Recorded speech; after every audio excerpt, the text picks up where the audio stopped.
We let more people in than we can sustain. We see the effects of mass immigration with the housing shortage and the massive strain on our fragile healthcare system. We need to pause immigration and resume at a later date with controlled numbers. Windsor is largely employed by automotive and manufacturing sectors. Like it or not, most of our customers are American companies. The PPC is the only party fighting to save these jobs. We need to stop the trade war, ending all tariffs, and getting our employees back to work. All parties except the PPC support abortion at any stage, including right up to birth. The PPC will reduce this by the first trimester with exemptions for medical emergencies. The PPC does not support puberty blockers in children and gender reassessment procedures. Thank you so much. Brian Massey. Thanks to the Chamber and EuroTV for covering this. I'm Brian Massey, your NDP candidate for Windsor West. At this crucial time, Windsor West needs a fighter. Friends, I have been that fighter for you and your family. I have stood up in Parliament raising your concerns day in and day out. As Vice Chair of the Canada-US Interparliamentary Association, I have built relationships with governors and lawmakers alike in both the Republican and Democratic parties, bringing the message of Windsor to Washington and to Ottawa. After defeating Liberals and Conservatives in last day's elections, I have gone back to the House of Commons to work with cabinet ministers and all members of Parliament because they know I get results for our community in Windsor, Ontario, and also for our country, Canada. You know me as your neighbor, volunteer, my parliamentary work, my constituency work for thousands of people. We are relentless and we never give up. You have an opportunity to invest in me as you have in the past, and I'm asking your vote for on April 28th to continue the fight for Windsor West, for Windsor, Ontario, and for Canada. Thank you so much. Harp Gill. Good afternoon. Thank you to everyone here, my fellow candidates, and those watching at home. Special thanks to the Chamber for hosting this important debate and the lunch. This election is about change. Change from the last several decades of high inflation and poor economic policies. And change from ineffective Windsor West representation, whose NDP party is guilty of propping up these failed Liberal governments. We need to return to a successful Conservative government with a proven track record for Windsor Essex and policies that put Canada first for a change. I'm Harp Gill, a proud long-time resident of Windsor West with my wife, Dr. Michelle Gill, and our two teenage children. As a retired police officer of 30 years, I'm ready to continue my decades of community service to be your effective Windsor West MP in the next Conservative government, because we need change. And I trust that by the end of this debate, I'll have proven worthy of your support and made the case for much needed change. Thank you. Thank you so much. Dwight Ahmad. Hi there. My name's Dwight Ahmad. That's L-W-Y-A-H-M-E-D. I'm a student at the University of Windsor, majoring in political science and minoring in interdigital studies.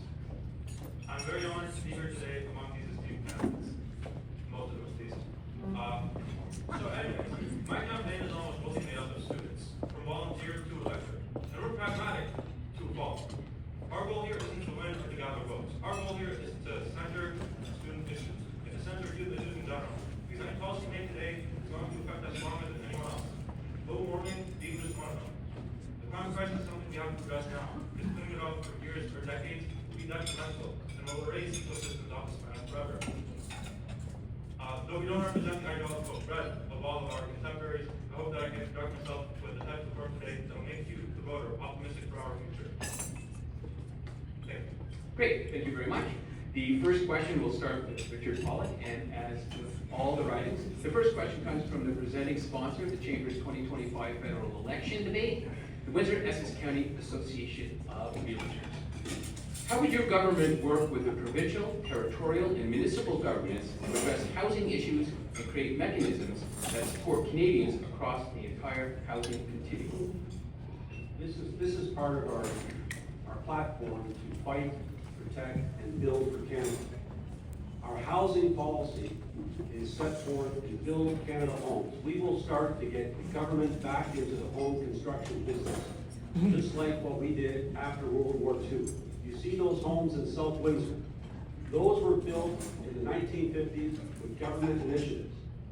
These 500,000 homes a year will serve the elderly, the seniors, the young, and the middle class. We will eliminate the GST for first-time home buyers in Windsor. and we will work with prefabricated manufacturers. We have them right here in Windsor and Essex County to supplement the construction of these homes and get the prices down lower for first-time homebuyers with prefabricated homes. This will meet the demand for housing that we have in Canada, and we will combine that with our technology that we have right here in Windsor. We have the machinery right here in Windsor, Ontario, to deal with prefabricated homes to supply this ever-expanding market. Thank you so much. Jacob, sit there. We need to simplify the tax codes. And we need to respect the local governments with their housing planning and get out of their way. We need to cut as much red tape as possible for communities, developers to speed up the process. We need to restrict home buying from foreign non-residents. We also need to speed up the process for Red Seal carpenters who already have the experience but lack the ability and finances to get the Red Seal test. Thank you. Thanks so much. Brian Massey. Thank you. Over decades, we've witnessed the loss of housing not only in our community across this country, when cuts to social programs initially were done in 1995 under Paul Martin's government. And that housing crisis has trickled down to municipalities. I was on city council when we had to deal with the fact that municipalities were not getting enough funds to even keep the housing stock that they had in stock and going. So we need to build more homes, and there's a number of drivers to do that. First of all, we have to make sure that there's going to be affordable homes. So we use our public lands as ways of actually incentivizing builders and developers to use the cooperative ownership models that we've seen, like Solidarity Towers in the past, and other new models that we can actually have as affordable homes. Some of the homes that are building right now aren't like the Victory homes that we had in the past. Those are the ones with 2 bedrooms, 1 bathroom, and they were enough for a starter family to get together. We distance ourselves from those, and we have to bring those back. We've seen them along Vimy Street, on Marinette, and Foster Street, all those homes that now have a beautiful life for new younger people. And we watch housing stocks of the smaller homes go down, raising their prices up so people don't feel they can do that. Second of all, we have to help renters right now. Nobody's talking about renters. Gone are the days where you used to actually go into an apartment and then put money aside to try and actually save up for a mortgage. So we want to lower the GST or eliminate the GST from that, actually creating a housing bank for low interest funds, return the Canadian housing mortgage to work actually for developers and also for consumers to get those houses built. Great, thank you so much. Bill. Affordability is one of the main reasons this election is so important. Windsor and all Canadians are feeling it. People are making harder, people are working harder, and yet high prices have made everything unaffordable. Inflationary policies, wasteful spending, the typical Liberal NDP budgets are what have caused the prices to go up. And then they bring more money to try and solve their problems. With regards to housing supply and demand, the Liberal NDP policies have failed us. They added more red tape, which reduced affordable housing supply, and their unmeasured policies on immigration created more demand than the available supply of housing. When the Harper Conservatives were in government, there were affordable, things were affordable, budgets and taxes were fair, we had effective immigration policies, and things were good in Windsor, as well as in Canada. The change we need is necessary to bring back Windsor to its former glory. The Conservative policy is going to cut sales tax on homes up to $1.3 million, which will put back roughly $60,000 or more back in your pocket. We'll cut down, we'll also match municipal funds up to $50,000 to cut red tape. That'll be adding more money in your pocket so you can afford a home. Great, thank you so much. Luai Ahmad. Which party seeks to build 1.2 million houses? Could I just ask you to stand a little closer to the mic? Oh, so sorry. Hi, the Green Party seeks to build 1.2 million houses over the next 7 years, mainly co-ops and public housing. A lot of people might have conceded that they'll just never afford domiciles of their own. And you know what, we can build as much as we want, that's not really gonna matter if it's not affordable. The Green Party wants to cap mortgages and rent to 30% of the person's average income. Or, depending on the case. And we truly want to work with the private sector in order to bolster our industries again and stop passing factories, so that we can develop temporary jobs for people in local communities, and so that we can finally build our houses. And instead of scapegoating communities like immigrants or international students, we think landlords need to take a really long look at themselves and think, why am I exploiting these people by letting like 10 people rent the same house? Thank you. Thank you so much. 30-second rebuttal, Yes. Richard Paul. I see and hear the worries at the door. People concerned about their children's ability to buy a home. That's why Mark Carney is going to start a Build Canada Homes Crown Corporation, which will finance and help fabricate homes for people who can't afford them. And I understand with Mr. Polyev, he has no record to stand on. Under Stephen Harper's government, he oversaw the lowest amount of housing starts in the last 20 years. Thank you so much. Jacob is there, 30 seconds. As a homeowner myself, I'm feeling the push. I'm getting pushed out of my house into poverty. I understand the housing plight, and it doesn't honestly matter how many homes they're gonna build if our population is outgrowing the number of houses we can build. Thank you. Thank you so much. Brian Massey. One of the other things that's important that we shouldn't be forgetting is also upgrades to homes to keep people in their homes, seniors, persons with disabilities, people that are paying mortgages right now, that are on the brink, but we have given programs in the past that were effective. We actually had to reestablish the home retrofit program. That's for $4,500 could go to actually fixing your home, maintaining it. So whether it's actually fixing a bathroom or upgrading accessibility, those are important things to do to keep people in their current homes.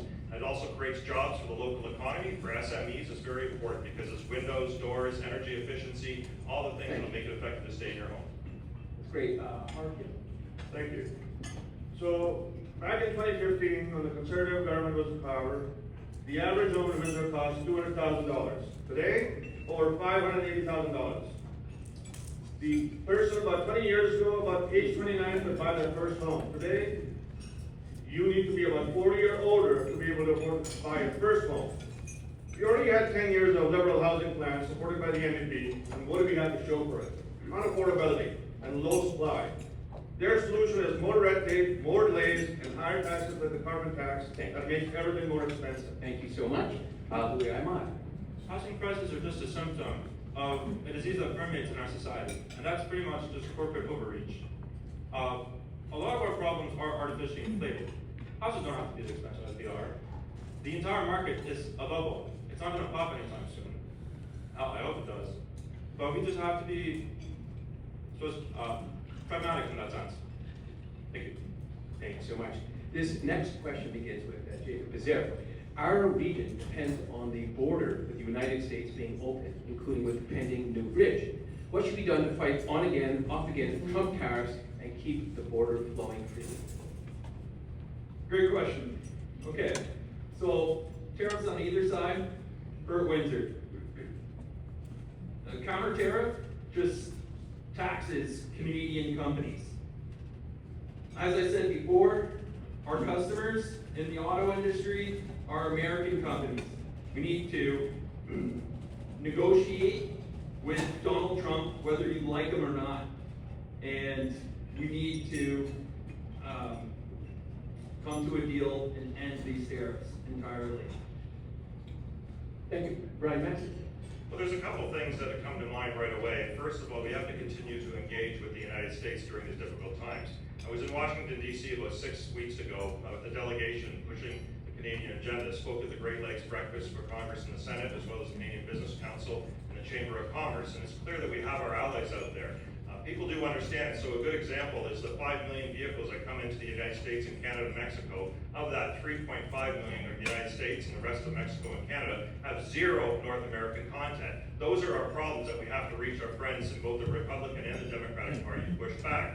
There's no doubt we're going to have to continue to deal with Trump on a daily basis. I did that before. I have the experience of 22 years of lobbying in Washington, and it's a grind, but it's something that we can do. We also have to stop undermining ourselves. And a good example of that is our own Windsor-built Pacifica and Charger, which has zero federal incentives, zero provincial incentives, and meanwhile the Americans provide a more robust incentive on the federal and statewide than our own Windsor-built minivan. That's an example of domestic procurement that can be done, municipal, provincial, and federal, to keep the factory running. It's absolutely absurd. Several provinces also have an incentive. We have zero built on the factory ground floor right now that gets a federal incentive or a provincial incentive. And meanwhile, Donald Trump in states like Texas actually have an incentive for our vehicle. Thank you. We got to change. Hartfield. Thank you. Our Windsor region is ground zero on this issue, and we have to be strong and resilient. to fight the negative effects of unfair tariffs. We have over $1 billion of goods crossing our border daily. And we are a key region for auto, manufacturing, agriculture, and we need a conservative government on our side during these tough times. Unfortunately, the last liberal decade has put us in a weak economic position, even without the tariffs. They've added extra carbon taxes and bureaucracy to scare away businesses, and lost $500 billion south of us for investments. In the last 10 years, we've had the lowest GDP among all G7 nations. And instead of investing in Canada, they passed laws like Bill C-69 to stop pipelines and curtail our ability to sell our energy to mineral resources elsewhere. The Liberal NDP coalition has weakened us, not strengthened us. We need change. Once elected, a conservative government will bring in dollar for dollar tariffs targeting goods and services that can be easily provided in Canada or imported from a third country. Use revenue from the retaliatory tariffs to support our workers at hardest best tariffs. Stimulate internal trade by tearing down interprovincial trade barriers. This is why we need change and vote conservative. And for greater details, you can go to conservative.ca/change. Thank you. Policies. Trump tried to go there for Trump from China. It was embarrassing for him. He backed down eventually. Why can't Canada be any different? I said anything they throw away, throw it back. And we need to start looking for a long-term solution to replace the United States. As much as I hate to say it, but we're right at the border.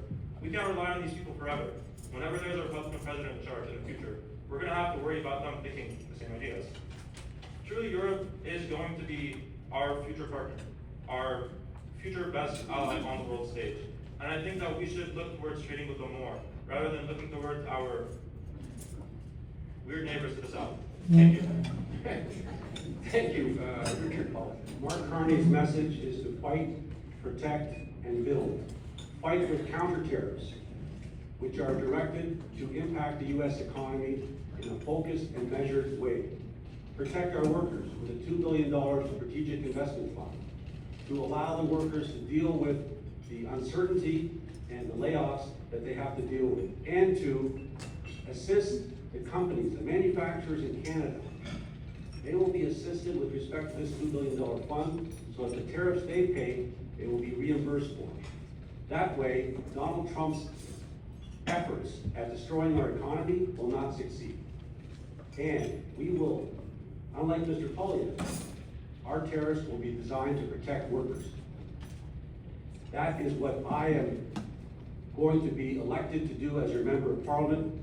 And I know the concern at the door. My parents are auto workers. I worked in the plants. We need a strong, measured hand at Mark Carney to deal with the uncertainty that we have. And we can only respond in a measured way and respond to what the president is before us. With Mark Carney's leadership and statesmanship, he is the best person suited to deal with Donald Trump. Thank you so much. 30-second rebuttal, Jacob Bezek. Throwing more money at this isn't gonna solve anything. We just need to come to our senses and ask our American counterparts to come to the table. We need to discuss like civilized people, all right? This trade war, there's not gonna be a Windsor left if we continue. Thank you. Thank you so much. Brian Massey. Well, a couple of things we again to control interprovincial trade barriers is something that should be broken down, and we can actually use incentives federally to do that. We have a weak confederation with regards to applying a national aspect to it, but it still can be done and would be effective. But we also have to push against the Trump papers specifically. I was able to get an emergency debate when he first raised this in November of last year. That was actually 6 months ago that we've been dealing with this. And I also want to remind is that at different times, the Conservatives actually jumped up in joy when the Ambassador Bridge was blockaded. And I had to fight on council and also, at the House of Commons, intervening 40-something times to say it was real, as they actually supported the blockade. Thank you so much. Mark Neal. Well, the Liberals and NDP have followed trade policy after trade policy, made bad deals, and have no follow-through actions, zero leverage on the U.S. tariffs that hit Windsor hard. They have left our workers and businesses exposed. Both Mr. Carney and Trump will put higher taxes on all Canadians. Only a conservative government will put Canada in a better competitive position to negotiate with Trump. This is why we need change and to vote conservative. Thank you. Thank you so much. Louis Ahmad. Trump is currently supported by different regimes around the world. Look at Argentina, the world's first fourth world country, as an example. I think effectively what Trump's trying to do is strong-arm Canada into electing a conservative government. We can't let that happen. No country should be pressured by its neighbor to do anything against its will. And no country should lie down and let them do what it wants to do. Thank you. Thank you so much. Richard Pollock.